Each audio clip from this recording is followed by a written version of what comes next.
Hi friends, welcome back to Shruti Vennela channel. మనం చెప్పుకుంటున్నాము అర్చన కథ 28వ భాగం. రాసిన వారు అత్తులూరి విజయలక్ష్మి గారు. బిఫోర్ వీడియోలో వేణుని రెండో పెళ్లి చేసుకోమని మాధవి అడిగింది. ఆ విషయం తలుసుకున్న వేణుకి అర్చన ఇక రాదేమో అన్న ఆలోచన తనని ఒంటరివాణ్ణి చేసినట్లుగా ఫీల్ అయ్యాడు.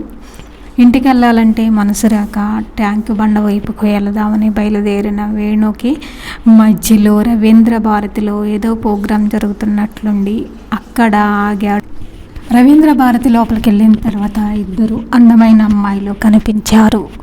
అప్పుడు వేణు కనిపించింది. అర్చన ఒక్కతే అందగత్తి కాదు, ఈ లోకంలో చాలామంది అందమైన అమ్మాయిలు ఉన్నారని అనిపించింది వేణుకి. ఇక ఈరోజు వీడియోలోకి వెళదాము. ఎక్స్క్యూజ్ మీ, వాళ్ళిద్దరిలో ఒక అమ్మాయి వేణువును చూస్తూ పిలిచింది. ఎస్, ప్రశ్నార్థకంగా చూశాడు Venu. If you don't mind, మీరు ఆ పక్క సీట్లోకి వెళతారా, మా ఫ్రెండ్ వస్తుంది అంది. వేణు తల తిప్పి చూశాడు. ఇఫ్ యూ డోంట్ మైండ్, మీరు ఆ పక్క సీట్లోకి వెళతారా, మా ఫ్రెండ్ వస్తుంది అని మళ్ళీ అన్నది. వేణు తల తిప్పి చూశాడు. తను కూర్చున్న సీటు పక్కన ఖాళీగా ఒక సీటు ఉంది. అవతల వైపు ఖాళీ లేదు. ఓ ముగ్గురు వరుసగా కూర్చుంటారు కాబోలు. మౌనంగా లేచి పక్క సీట్లోకి మారాడు. థ్యాంక్ యూ, మధురంగా నవ్వింది ఆ అమ్మాయి. వేణు మాట్లాడకుండా స్టేజీ మీదకు తల తిప్పాడు. అప్పుడే కార్యక్రమం ప్రారంభం కాబోతుందని అనౌన్స్ చేస్తూ ఓ గంభీరమైన స్వరం వినిపించింది. కొన్ని క్షణాల్లో మెరుపులు విరజిమ్ముతూ వేదిక మీదకు వచ్చింది కళాకారిణి. వినాయకుడు ప్రార్థనతో నృత్యం. తనకు తెలియకుండానే సర్వం మర్చిపోయి అందులో లీలమయ్యాడు వేణు. అర్చన జీవనయానంలో మరో మజిలీకి ఆ రోజే నాంది. రిపోర్టు చేయడానికి హైదరాబాద్ బయలుదేరింది. నాకు కొంతకాలం ట్రైనింగ్ ఉంటుంది. నళిని ఎక్కడికి పంపిస్తారో ఏంటో నాకే తెలియదు. ఏదో చదువుకొని పరీక్షలు రాసి అల్టిమేట్ అయితే పొందాను, కానీ నాకేమీ తెలియదు. నేను అక్కడ ఉండాలో ఏం చేయాలో, నా డ్యూటీస్ రెస్పాన్సిబిలిటీ అంతా అయోమయం. అందుకే నా సామానంతా నీ దగ్గర ఉంచు, ఎక్కడో అక్కడ కొంచెం సెటిల్ అయ్యాక తీసుకొని వెళతాను అంది ఇల్లు ఖాళీ చేస్తూ. అలాగే ఉంచు అర్చన, అన్నీ ప్యాక్ చేసి పైన పెట్టేస్తాను. నీకు ఎప్పుడు కావాలంటే అప్పుడు తీసుకొని వెళ్ళు, భయపడకు, ధైర్యంగా వెళ్ళు. హైదరాబాద్ వెళ్తున్నావు కదా, వాళ్ళని కలుస్తావా ఆసక్తిగా అడిగింది నళిని. అర్చన ఖచ్చితంగా అంది. లేదు, ఎవరిని కలవను. నేరుగా ఏ పని కోసం వెళుతున్నానో ఆ పని చేసుకుంటాను, వస్తాను. నేను ఏం బంధాలను పెంచుకోవాలనుకోవడం లేదు నళిని. నేనిప్పుడు ప్రభుత్వ అధికారిని, ప్రభుత్వం ఆధీనంలో ఉండాలి. ఇంతకాలం ఉద్యోగం అని సంబరపడ్డాను, కానీ అందులో ఉండే రిస్క్ నాకు తెలియదు అంది అర్చన. నళిని అర్చన మొహంలో భావాలు చూసి మెత్తగా నవ్వి ఆప్యాయంగా అర్చన భుజం తట్టి అంది. భయపడకు అర్చన, నిన్ను భయపెట్టాలని నేను ఇవన్నీ చెప్పడం లేదు. నువ్వు మంచి పేరు ప్రతిష్టలు సంపాదించుకొని ప్రజాభిమానం పొందాలని కోరుకుంటూ చెబుతున్నాను. బీ కేర్ఫుల్ అంతే. నీ విధులు నువ్వు బాధ్యతగా నిర్వహిస్తూ ఏ ప్రలోభాలకు లొంగకుండా ఉన్నావంటే మొత్తం వ్యవస్థే నీ పాదాక్రాంతి అవుతుంది. నిజాయితీతో దేన్నైనా గెలవచ్చు అంది నళిని. అర్చన కొంచెం తేలిగ్గా నవ్వింది. నీ మాటలో జీవితాంతం గుర్తుంచుకుంటాను నళిని. నాకు ఇలా చెప్పేవాళ్ళు మాత్రం ఎవరున్నారు? నేను ఎలాంటి ప్రభావాలకు లొంగేదాన్ని కానని నీకు తెలుసు కదా, అది చాలు అంది అర్చన. నవ్వుతూ అంది నళిని. ప్రలోభాలంటే తెలుసుగా, లంచాలు వాటి జోలికి మాత్రం పోగే అంది. చిచి, నేనంత చీప్గా కనిపిస్తున్నానా చేదరగా అంది అర్చన.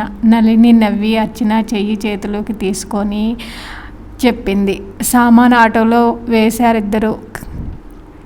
అర్చన పూర్ణిమ గారి దగ్గరకు వెళ్ళి సెలవు తీసుకుంది. కలెక్టర్ కాబోతున్నావు, మమ్మల్ని మర్చిపోవు కదమ్మా అంది ఆవిడ. ఎంత మాట అన్నారండి, ఎప్పటికీ మర్చిపోను మనస్ఫూర్తిగా అంది అర్చన. అప్పుడప్పుడు వస్తూ ఉండు. పెద్దదాన్ని చెబుతున్నాను. నీ భర్తతో నీకేం గొడవలు ఉన్నాయో నాకు తెలియదు, కానీ భార్యాభర్తలు అన్నాక గొడవలు రావటం సహజం. అలాగని విడిపోవటం పరిష్కారం కాదు. బంగారు పళ్ళానికైనా గోడు చేటు ఉండాలంటారు. నువ్వు కలెక్టర్ అయినా నీ పక్కన భర్త ఉంటే కలిగే గౌరవం వేరు. నా మాట విని మీ ఆయన్ని కలుసుకొని హాయిగా కాపురం చేసుకో అంది. అర్చన మౌనంగా ఉండిపోయింది. ఈసారి మీ వారితో పాటు నిన్ను చూడాలని నేను ఆవిడ ఆజ్ఞాపిస్తున్నట్టు అంది. అర్చన నవ్వి అలాగే వస్తానండి అంటూ అక్కడి నుంచి వచ్చి ఆటో ఎక్కింది. నళిని కూడా అర్చన పక్కన కూర్చుంది. ఆటో కదిలింది. సామానంతా నళిని ఇంటికి చేర్చి సూట్ కేసు హ్యాండ్ బ్యాగ్ మాత్రం తీసుకొని బయలుదేరింది. నళినిని అర్చనని కౌగిలించుకొని అర్చన ఆమె భుజం మీద తలవాల్చి అంది. మరో ప్రస్థానం మొదలైపోతుంది. ఏం జరుగుతుందో నాకే తెలియటం లేదు, కానీ ఖచ్చితంగా ఒక గౌరవమైన గమ్యం మాత్రం చేరతాను అంది అర్చన. ఆల్ ద బెస్ట్ నళిని మనస్ఫూర్తిగా అంది. థ్యాంక్ యూ నవ్వుతూ నళిని నుంచి విడివడి సూట్ కేస్ హ్యాండ్ బ్యాగ్ చేతికి తీసుకుంది. నళిని గుమ్మం దాకా వచ్చి వీడుకోలు చెప్పింది. ఆమె వెళ్ళేటప్పటికి హైదరాబాద్ వెళ్లాల్సిన రైలు ప్లాట్ఫామ్ మీదకు వచ్చి ఉంది. తన కంపార్ట్మెంట్ చూసుకొని బెర్త్ వెతుక్కొని సూట్ కేసు సీటు కిందకు నెట్టి సీట్లో కూర్చొని రిలాక్స్గా అయ్యింది అర్చన. భూమి గుండ్రంగా ఉండును, జీవితం ఎటు వెళ్ళినా ప్రారంభించిన చోటుకే వస్తుంది. హైదరాబాదు. ఇక్కడ తనకేం జ్ఞాపకాలు గుర్తుంచుకోవాల్సినవి ఏమీ లేవు, ఏ అనుబంధాలు లేవు. వేణితో సహజీవనంలో మధురానుభూతులకు చోటే లేదు. ఇకపోతే పేగు చీల్చుకొని పుట్టిన బాబు. వాడు ఎక్కడున్నాడో, వాడు తాతగారు నానమ్మల దగ్గర ఉండి ఉంటాడు. వాళ్ళు వేణు దగ్గర ఉండిపోయే అవకాశం లేదు కాబట్టి అప్పుడప్పుడు వేణునే వెళ్ళి వాడితో గడిపి వస్తున్నాడేమో.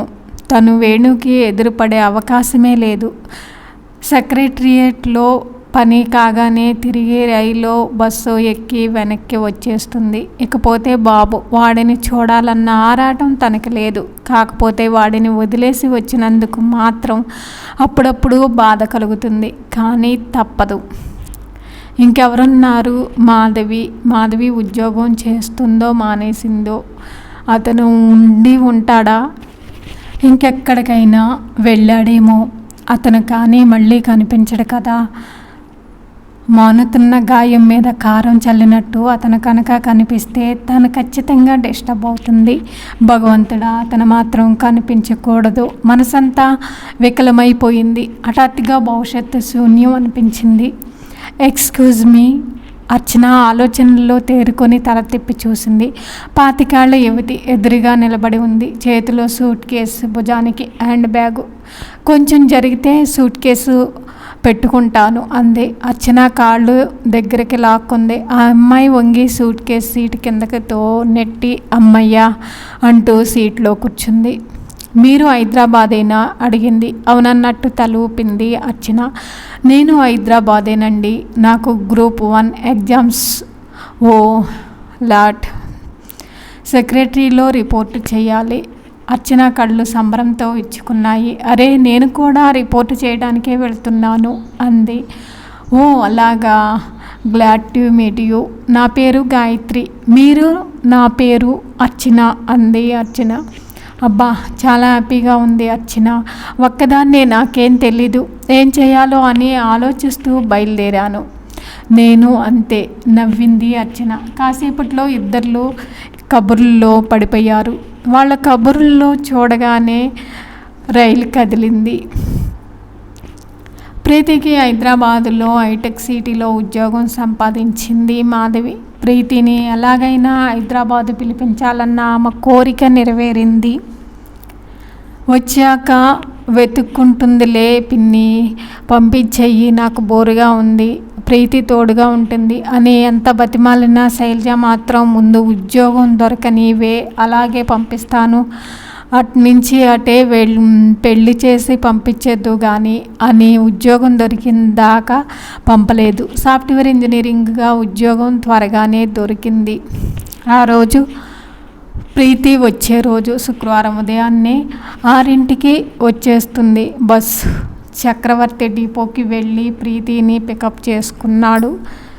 సన్నగా నాజుగ్గా ఉంది. చూడీదార్ మీద పొట్టి జుట్టు క్లిప్పు పెట్టి వదిలేసింది.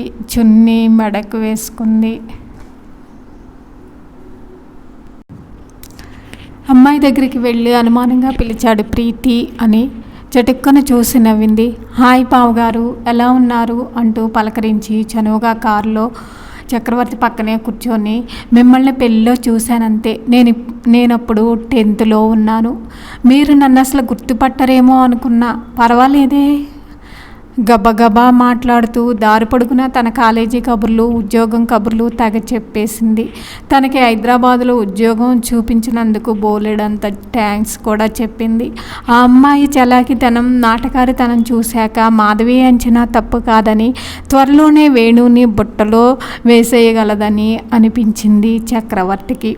కారు ఇంటి ముందు ఆగింది. తన సూట్ కేస్ కారులోనే వదిలేసి హ్యాండ్ బ్యాగ్ మాత్రం తీసుకొని లోపలికి పరిగెత్తింది. గుమ్మంలోనే ఎదురు చూస్తున్న మాధవిని కావలించుకొని, బాగున్నావా అక్క అంటూ పలకరించింది. ఏడీ నీ కొడుకు, నాకు మంచి కాఫీ ఇస్తావా, తలనొప్పిగా ఉంది. గబగబా మాట్లాడేస్తూ సమాధానం కోసం చూడకుండా ఇల్లంతా తిరిగేస్తున్న ప్రీతి వైపు మురిపెంగా చూస్తూ ఎలా ఉంది అన్నట్టు కళ్ళెగరేస్తూ చక్రవర్తి వైపు చూసింది మాధవి. చక్రవర్తి గుడ్ అన్నట్టు బొటన వేలు చూపించి నవ్వాడు. ఒక రౌండ్ ఇల్లంతా చూసి మాధవి వైపు చూస్తూ, బావగారు చాలా మంచివారంది ప్రీతి. ఏంటో ఆయన మంచితనం, అప్పుడే ఏం చూసావు నవ్వింది మాధవి. చిన్న మెతుకు ముట్టుకున్న అన్నం పూర్తిగా ఉడికిందో లేదో చెప్పేయచ్చు కదా. అది సరే కానీ నిజంగా నాకు జాబు చూసావా, అమ్మ కల చెప్పి పిలిపించావా అంది. ఎందుకే అంత అపనమ్మకం, నిజంగానే దొరికింది నీకు జాబు. సోమవారం వెళ్ళగానే అపాయింట్మెంట్ ఆర్డర్ ఇస్తారు, సరేనా నమ్మకంగా చెప్పింది మాధవి. థ్యాంక్ యూ అక్క, నాకు హైదరాబాద్లో జాబ్ రావాలని చాలా కోరికగా ఉంది. మా నాన్న పడనివ్వలేదు. నీకు చాలా థ్యాంక్స్, నా కోరిక తీర్చావు అంది కృతజ్ఞతగా ప్రీతి. స్నానం పూర్తి చేసుకొని చూడీదార్తో కనిపించిన ప్రీతి వైపు తృప్తిగా చూసింది మాధవి. ఇదిగో నా కొడుకు అంటూ కౌశిక్ని చూపించింది. ప్రీతి హాయ్ అంటూ చేయి చాచింది. నిద్రమత్తు పూర్తిగా వదలని కౌశిక్ ఏడుపు మొహం పెట్టి మాధవిని అతుక్కుపోయాడు. రారా నేను పిన్నిని అంది దబాయింపుగా ప్రీతి. అడ్డంగా తల ఊపి ఆమె భుజం మీద వాలిపోయాడు కౌశిక్. సర్లే కాసేపు అయ్యాక వాడే వస్తాడు, పద కాఫీ తాగుదు గాని అంటూ కిచెన్ వైపు దారి తీసింది మాధవి. ఆమెను అనుసరించింది ప్రీతి.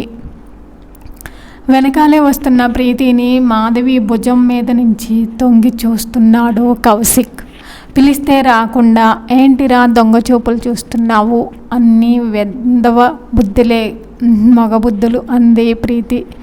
ఏంటి పసివాడిని దులిపేస్తున్నావు చిరుకోపంతో అంది మాధవి.